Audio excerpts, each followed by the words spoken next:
It is the final week of May, 1940. We are in Dunkirk, right on the coast of France. Mhm. And I want you to just picture the absolute chaos of this scene. You have over 300,000 Allied soldiers completely pinned against the English Channel. Yeah, it's just a total nightmare scenario on the ground. Right. Behind them, it's just the sea. Above them, you've got a sky completely dominated by the German Luftwaffe. And closing in from the land is, well, the most terrifying mechanized war machine the world had ever seen up to that point. Oh, absolutely. The Allies are just outgunned, outmaneuvered, and essentially waiting to be annihilated. Exactly.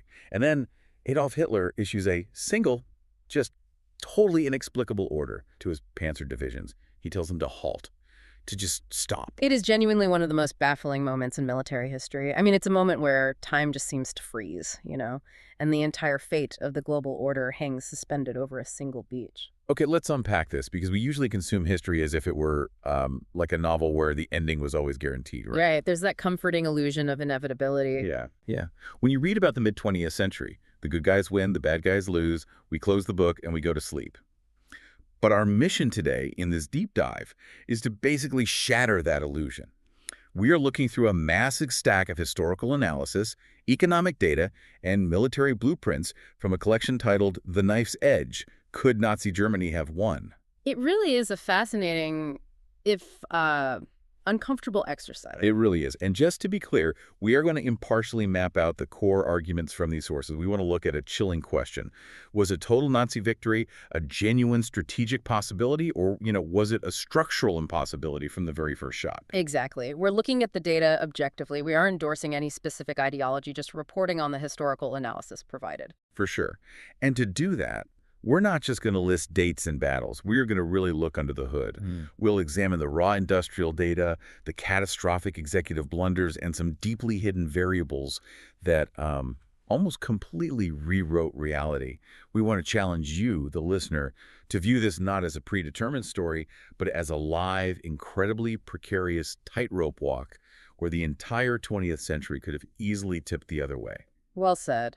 And, to really understand how a single order at Dunkirk could alter the trajectory of the world, we first have to set the geopolitical board. Right. Lay it out for us. We need to look at the terrifying reality of the landscape in the summer of 1940, because the sheer velocity of the German advance was something that literally broke the minds of contemporary military planners. Right. So help me visualize this, because we always hear the word blitzkrieg, but what did that actually mean on the ground in 1940? Like, practically? Well, historically, European wars were defined by static, grinding trenches. Think of World War I, right? Yeah, fighting for months just to move the line a few miles. Exactly. But in under 12 months, between 1939 and 1940, Nazi Germany conquered Poland, Denmark, Norway, Belgium, Luxembourg, and France. Which is just wild to think about. That speed. It's unprecedented. They did this by mechanically integrating tanks, motorized infantry, and close air support. It was this synchronized shock and awe campaign that entirely bypassed traditional defensive structures like the Maginot Line. Which obviously leaves the rest of the world just completely reeling. So we go back to Dunkirk. The evacuation happens. And it's hailed as this miracle because, well, they saved the lives of those men. But the strategic reality for Britain was absolutely dire, wasn't it? Unbelievably dire. I mean, Right. those men were the British Expeditionary Force. That was essentially the highly trained core of Britain's professional army. Right, and they had to leave everything behind. Yeah, exactly. Yes, the soldiers made it across the channel, but they left virtually all of their heavy equipment, their artillery, their tanks, and their transport vehicles bleeding on the sand in France. And a soldier without a weapon is, just a guy in a uniform. Precisely. Britain was suddenly entirely isolated. They were an island fortress completely stripped of its offensive teeth, standing totally alone against a continent-spanning empire. And when you zoom out to the rest of the globe, the picture somehow gets even worse for the Allies. You've got the Soviet Union locked into a non-aggression pact with Germany, so, there's no threat from the East. Right. And over in the Pacific, Japan is firmly in control, which is stretching the British naval empire to its breaking point. And then, of course, there is the elephant in the room, the United States. Right, because we have this ingrained cultural memory of the U.S. as the inevitable savior that just sweeps in to turn the tide. But in 1940, officially, the U.S. was aggressively neutral. Aggressively neutral. They were legally bound by the Neutrality Acts. Yeah, and it wasn't just a reluctant government, right? Right. The public was fiercely isolationist. When you look at the Gallup polling from that exact summer, over 80% of Americans strongly opposed entering another European war. Wow, 80%. 80%. I mean, you cannot easily mobilize a democracy when 4 out of 5 voters want absolutely nothing to do with the fight. What's fascinating here is that all of these factors, the paralyzed British Army, the neutral Soviets, the isolationist Americans, they created a very specific, incredibly rare strategic window. Like a perfect storm. Exactly. Between June 1940 and December 1941, Germany had roughly 18 months. That's before the brutal Russian winter started literally freezing the Wehrmacht in its tracks, and before Pearl Harbor forced the American industrial machine into the war. So that's the window. Yeah, that 18-month gap was the absolute largest opening for total victory Germany ever had. And their stats during that window were just off the charts. We're talking about a military apparatus backed by one of the highest global GDPs of the era. Technologically, they were fielding equipment that was, in several specific arenas, significantly ahead of the curve. Oh, for sure. You see this in the early deployment of their U-boat fleets, the conceptual blueprints for their heavy Tiger tanks, and eventually the V-2 rocket program. They had this terrifying synergy of economic momentum and cutting-edge engineering firing at the exact same time. It makes me think of like a heavily funded, technologically superior sports franchise. Okay, I like that analogy. They have the best coaches, the most expensive gear, and they are absolutely dominating the league. Half the other teams are already knocked out with injuries, and the biggest, strongest competitor in the world, the United States, is literally sitting up in the stands, eating popcorn, refusing to even step onto the field. Just watching the game. Exactly. With a setup this mathematically perfect, I have to ask, how did they not sweep the championship? Like, who dropped the ball? That is the pivotal question, and answering it moves us away from looking at pure military capability and forces us to examine the fatal flaw of authoritarian top-down management. Because the first major argument from the source material posits that Germany didn't lack military might. They suffered from catastrophic executive interference. Meaning Hitler himself couldn't get out of his own way. Precisely. The argument here is that the strategic case for a German victory is actually far more plausible than mainstream history likes to admit. The core thesis is that Germany ultimately lost because its supreme commander repeatedly overruled his own highly trained generals at the most critical, delicate moments imaginable. So we go back to that inexplicable halt order at Dunkirk. The generals are looking at the maps, they see the British trapped, they have the mechanical advantage, and they want to advance to finish the job. Why on earth did he tell them to stop? It basically boils down to a mix of political ego and paranoia. Part of it was Hermann Goering, the head of the Luftwaffe, convincing Hitler that his air force alone could finish the British off. Which was a massive overpromise, A obviously. huge overpromise. And part of it was Hitler's own fear of overextending his precious tanks in the marshy terrain of Flanders. But the mechanical result was that he paralyzed his own army for 3 days. Wow. And those 3 days allowed the British to build defensive perimeters and organize that famous fleet of civilian boats that rescued the army. That's just wild. Yeah. But it doesn't stop there. What about the Battle of Britain? Because my understanding is that the air war over the English Channel was incredibly close. Oh, it was razor thin. By late summer of 1940, the Luftwaffe was systematically dismantling the Royal Air Force. They were targeting the radar stations, the supply lines, the airfields. So they were doing exactly what they were supposed to do. Right. The RAF Fighter Command was days, maybe weeks, away from total systemic collapse. And then another massive pivot. Yes. In late August, a few lost German bombers accidentally dropped payloads on civilian areas of London. Oh, wait, accidentally. Yeah, accidentally. But in retaliation, the British sent bombers to strike Berlin. And this absolutely infuriated Hitler. It was a massive blow to his ego. Because he promised Berlin would never be bombed. Exactly. So he redirects the entire focus of the Luftwaffe.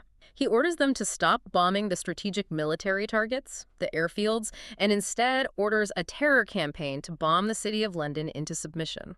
Which is horrific for the civilians of London, obviously, but purely from a cold, strategic military standpoint, it's a massive blunder, right? Because London doesn't shoot back. Airfields do. Exactly. By shifting focus to terrorizing civilians out of personal revenge, he gave the actual British military the breathing room they desperately needed. The RAF repaired their runways, built new fighters, rested their pilots, and ultimately won back the airspace. It's just a cascade of unforced errors. But surely the biggest blunder is the one everyone knows, right? invading the Soviet Union. Operation Barbarossa, June 1941, creating a suicidal two-front war. Which is basically rule number one of European warfare, right? Yeah, every major military strategist dating back to Napoleon has clearly identified a two-front war in Europe as an unwinnable geographical nightmare. You are splitting your forces, doubling your supply lines, and fighting enemies on opposite sides of a continent. And his generals knew this? Of course they knew this, but the ideology of the regime demanded living space in the East, so the order was given anyway. Okay, but let's play devil's advocate for a second, because the data we are exploring has a really sobering counterfactual. It argues that by 1941, Germany controlled roughly 40% of Europe's entire industrial output. That's a massive chunk. Massive. And out of the Atlantic Ocean, the U-boats were employing these wolfpack tactics hunting in coordinated groups, and they were literally sinking Allied merchant ships faster than the shipyards could weld new ones together. So what is the cascading what if here? Like if Hitler actually listens to his generals? Well, if he listens to the generals, if they crush the army at Dunkirk, and if they finish off the RAF airfields instead of bombing London, Britain is likely completely knocked out of the war, or at least forced to sign a negotiated peace treaty by late 1940. And if Britain falls, the entire global chessboard changes overnight. It does. Think about the mechanical reality of geography. Without Britain, the United States has no staging ground in Europe. You cannot launch a naval invasion across the entire Atlantic Ocean. Right, there's no platform for D-Day. Exactly. There is no second front to divide the German forces. And more importantly, there's no Lend-Lease program. Without the U.S. and Britain running those massive naval convoys full of trucks, boots, and canned food up to the Russian ports, the Soviet Union is stranded. Yeah, they would have to face the undivided, concentrated weight of the entire German war machine, completely starved of outside resources. Which is a terrifying thought. Historical precedent is crystal clear on this mechanism. Superpowers eventually collapse when their supply chains are strangled. In this alternate timeline, without the distraction of a Western front, and without American logistics propping up their supply lines, the Soviet Union almost certainly shatters under the pressure. Here's where it gets really interesting, though, because as compelling as that alternate timeline is, I have to push back a little on this premise. Are the historians making this argument treating history too much like a video game? How do you mean? Like you can't just take the controller out of a bad player's hands, give it to a logical player, and pretend the rest of the game stays the same. The leader is the system. Can we really separate the German war machine from the architect of that machine? You've hit on the exact counter-argument, and it is a fierce rebuttal.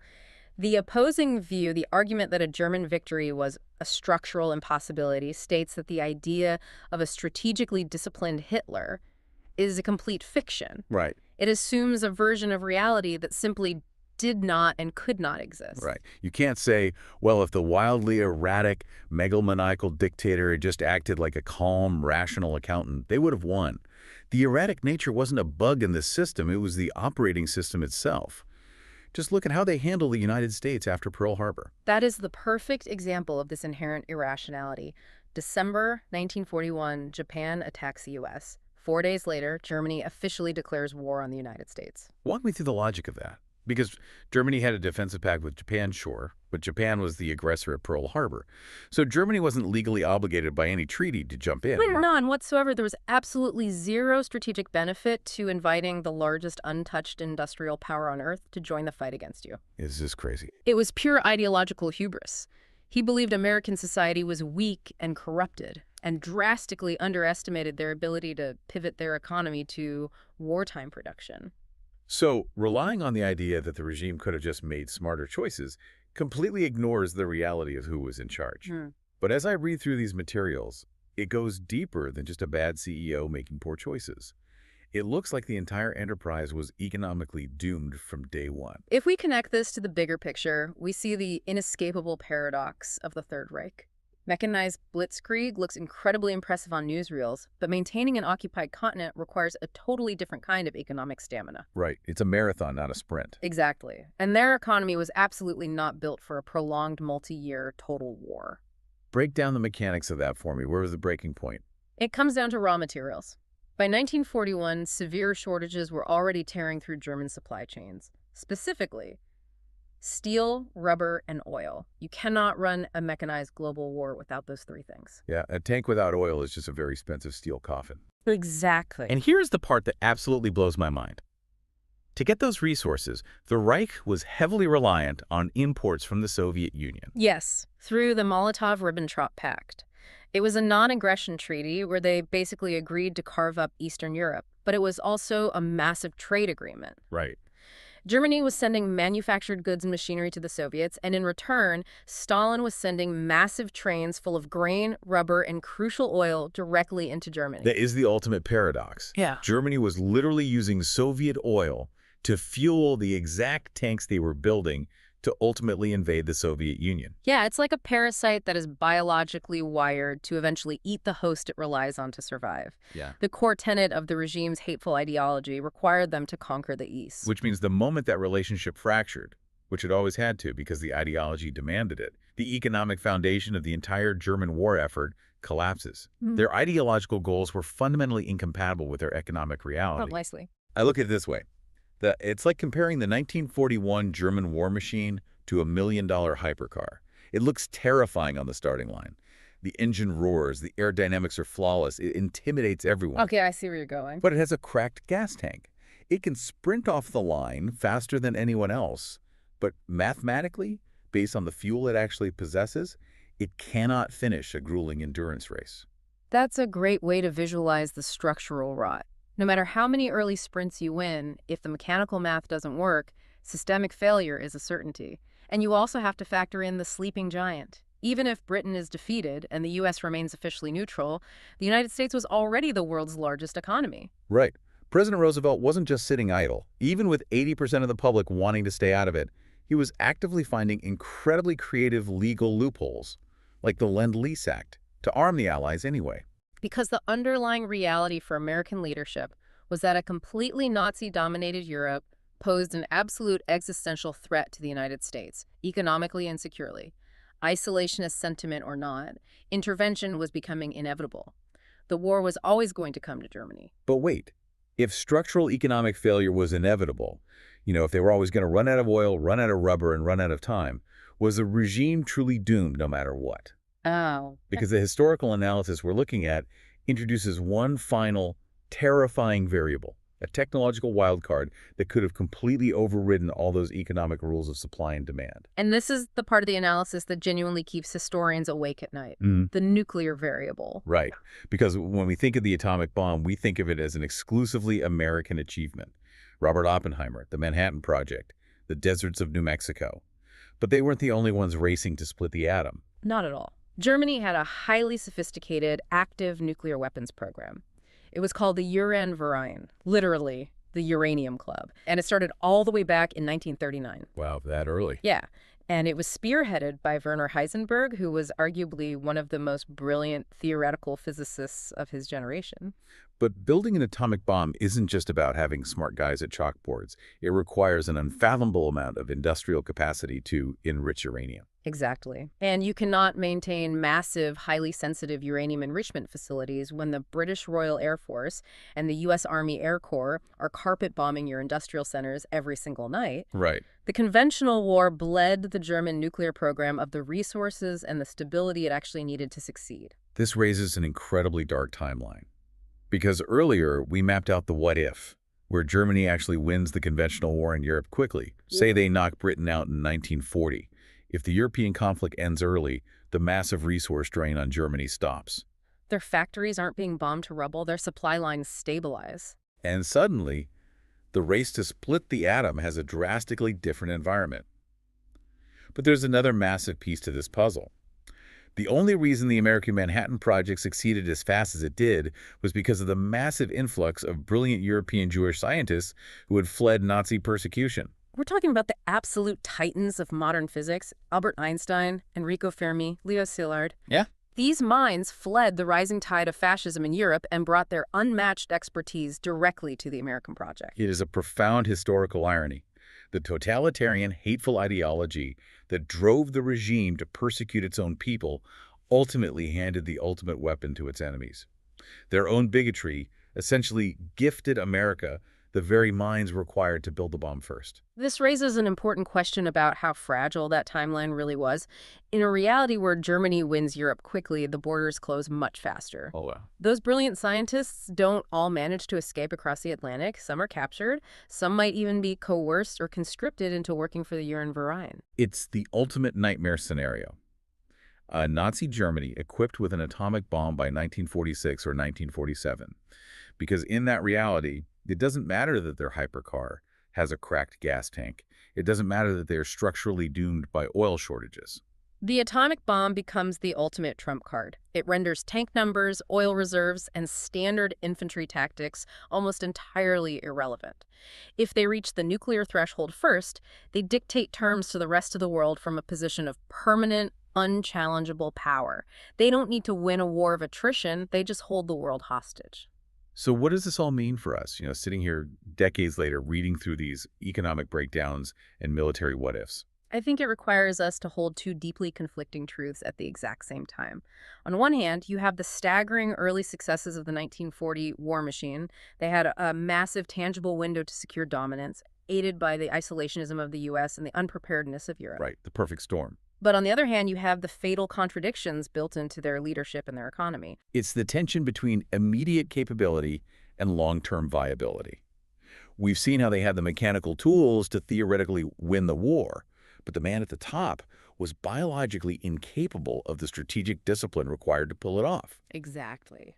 And even if he was, the regime was structurally doomed by its own parasitic need to consume resources it couldn't sustain. Unless, of course, that chilling nuclear variable had played out differently, that single technological leap was the one thing that could have overridden all the economic math. It's a heavy thing to process. But for you listening right now, the takeaway here isn't just about memorizing troop movements or debating supply chain logistics. It's about recognizing how incredibly fragile our reality actually is. It really is. Massive global outcomes, the very survival of Western democracy, often hang on the most delicate threads. A halt order given on a beach, a few misplaced bombs over London, the sheer blind timing of scientific breakthroughs. And that leads to a fascinating broader implication. We talked earlier about the brain drain, how the regime's hateful ideology drove away the brilliant scientists who ultimately built the bomb for America. Yeah. But if we connect this to the bigger picture, it begs a massive question about the world we live in today. Look at the modern race for artificial intelligence or quantum computing. Oh, wow. Where are you going with this? Think about the structural flaw we just uncovered.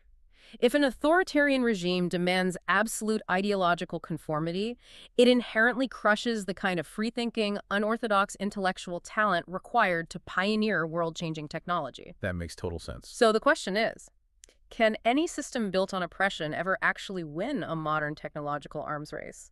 Or is the architecture of tyranny fundamentally incompatible with the architecture of true innovation? That is an incredible, profound question to leave off on. Are these regimes just always hardwired with their own self-destruct button? Next time you read a history book, or honestly, the front page of the news today, remember that the ending is never guaranteed until the ink is dry. The 20th century walked a precarious tightrope, and the 21st century is walking one right now.